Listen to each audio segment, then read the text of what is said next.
Hi everybody, in today's video I'll be having some cinnamon horchata tea and discussing every book I read in May, June, and July of this year.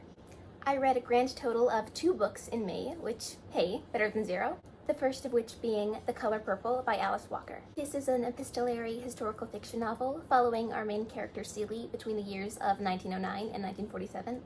What stuck out to me the most was probably its focus on relationships.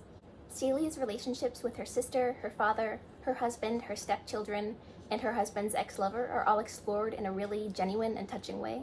I think the letter format really allowed the story and narration to thrive with authenticity. It felt like every line had been baked in raw emotion. The next book I read was The Basic 8 by Danielle Handler. Despite having been a Lemony Snicket fan since I was like 7 years old, this was actually my first time reading one of Handler's adult novels. The Basic 8 follows Flannery Culp, a high school senior who is writing this story from prison to defend herself after being arrested for the murder of one of her classmates. With Flannery being a very unreliable narrator, she never directly denies having committed the murder, but she never directly confirms it either, which makes her a really thrilling read. Definitely not your run-of-the-mill whodunit mystery, but just as, if not more so, enthralling and addictive. The titular 8 characters we follow in this story are all pretentious snobs who host dinner parties and watch noir movies and listen to underground music and wear suits to high school.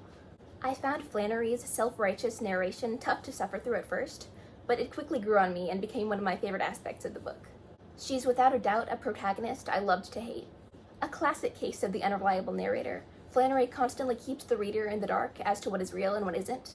I'll admit, I'm not typically the hugest fan of books that take place in a modern-ish high school setting. I'm pretty sure this is set in the 90s. But this book really proved to me that stories like that can still be fresh and interesting.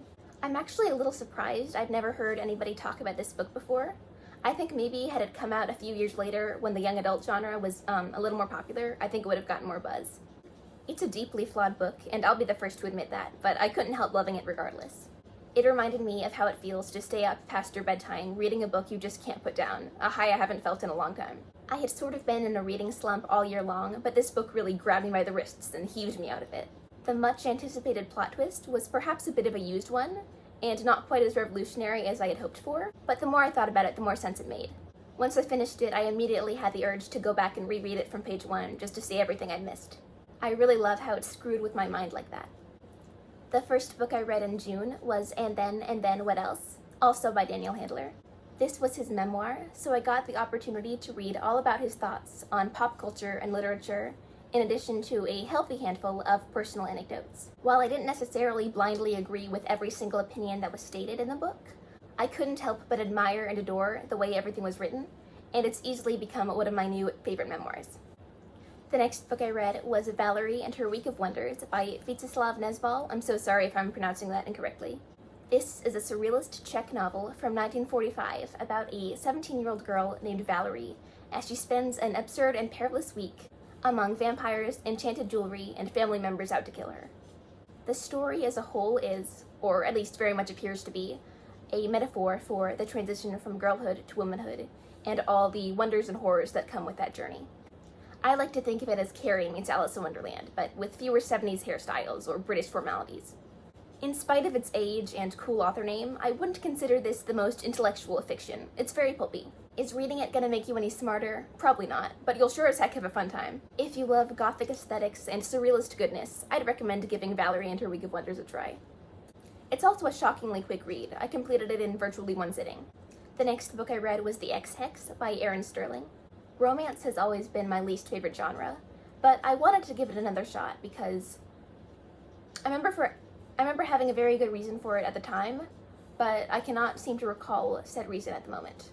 This was a contemporary fantasy witchy rom-com, which I definitely didn't hate, but I wouldn't call it one of my favorite books of the year. I definitely think I'm not really a romance reader at my core.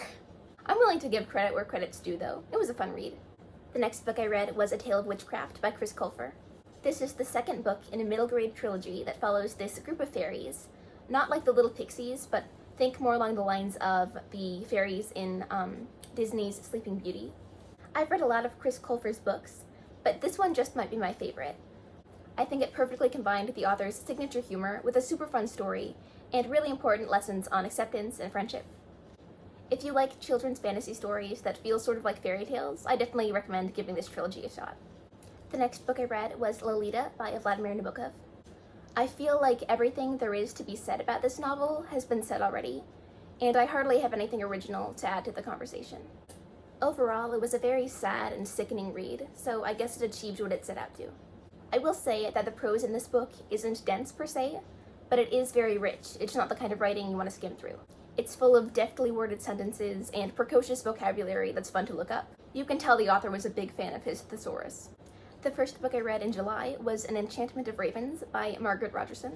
This is a young adult fantasy romance that follows a 17-year-old portrait artist named Isabel, who works most notably with fairies. As much as I hated that book, think along the lines of the fairies in ACOTAR.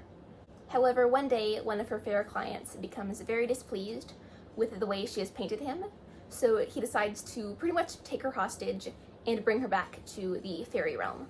I think this book had a lot of elements I really enjoyed, but I still had my fair share of issues with it. I didn't adore the pacing. I think the story took too much time on the journey of actually getting to the Spring Court, and didn't spend enough time as I would have liked actually in the Spring Court. On top of that, I think the romance subplot was way too quickly developed to be believable, and this may be a petty complaint, but the word countenance is used way too many times. All that aside, there were still several elements I really enjoyed about it. Although it wasn't super fleshed out, I liked the themes regarding immortality and essentially whether or not it's worth it to live forever if you're unable to create anything and leave your mark on the world. Also, I think the characters March, May, and Lark were all super cute. Lark was easily my favorite. And the vibes were great. I pictured the whole thing as an animated movie in my head. All in all, this didn't become a new favorite, but it was still a fun, magical read. The next book I read was Bunny by Mona Awad, or is it Awad? This story follows our protagonist, Samantha, who is a writing student at this prestigious college called Warren, a name I thought was a little on the nose, and she gets taken in by this friend group of very odd, sort of cultish young women who call themselves the Bunnies, and the rest of the plot going forward is definitely best left unspoiled. I'd seen loads of people raving about how this was the most mind-bending, confusing book they'd ever read, but I personally thought those reviews to be the slightest bit misleading. Sure, it had plenty of wacky twists and turns, but it was far from the full-blown LSD trip I'd seen so many people talk about. I think the writing style felt a little more YA than adults to me, but there's nothing wrong with that, it's just an observation. While it wasn't as baffling or brain-screwing as I'd anticipated, it was still a very entertaining and enthralling read. The next book I read was Half a Soul by Olivia Atwater. This was a historical fantasy romance set in a fantastical version of Regency-era England.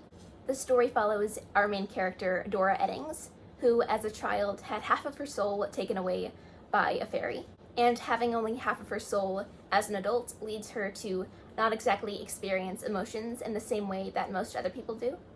And I know I just said I don't like romance novels, but I think this was an exception to the rule. The atmosphere and characters were such a delight to read about. I've seen it compared to Pride and Prejudice, which I've never read, but probably shouldn't I? Although I have to say, my only gripe with this book was that the phrase knit his brow or knit her brow was used way too frequently for my liking. After finishing Half a Soul, I read The Lord Sorcier, also by Olivia Atwater. This is a short story set in the same world as Half a Soul. It's a prequel following the characters Aaron and Elias. So if you read Half a Soul and are really intrigued about these two characters' backstories and how they met, I recommend checking it out, but it didn't really stand out too much to me personally. The next book I read was Tress of the Emerald Sea by Brandon Sanderson. I technically finished this book August 1st, but I read the majority of it in July, so I'm still including it in this video. This was a highly entertaining, whimsical fantasy read about a young girl named Tress, who essentially becomes a pirate upon leaving her island to find her friend Charlie, who has been taken captive by this evil sorceress. It definitely read a bit like a children's book, but I obviously didn't mind that. Also, the oceans on Tress's planet are made up of not water, but these tiny dust-like spores, which I thought was such a cool concept.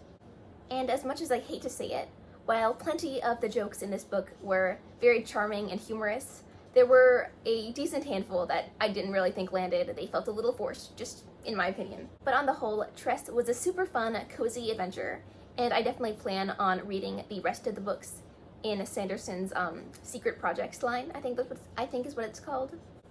Alrighty, that's all I've got for today. Thank you so very much for watching this far, and I hope to see you next time. Bye-bye! If you love Gothic If you love gothic aesthetic, if you love gothic aesthetics, if you love gothic aesthetics, gothic aesthetics. If you love gothic aesthetics and British if you love gothic aesthetics and surrealist goodness, if you love gothic aesthetics and surrealist goodness, I'd recommend giving Valerie and Her Week of Wonders. If you love gothic aesthetics, if you love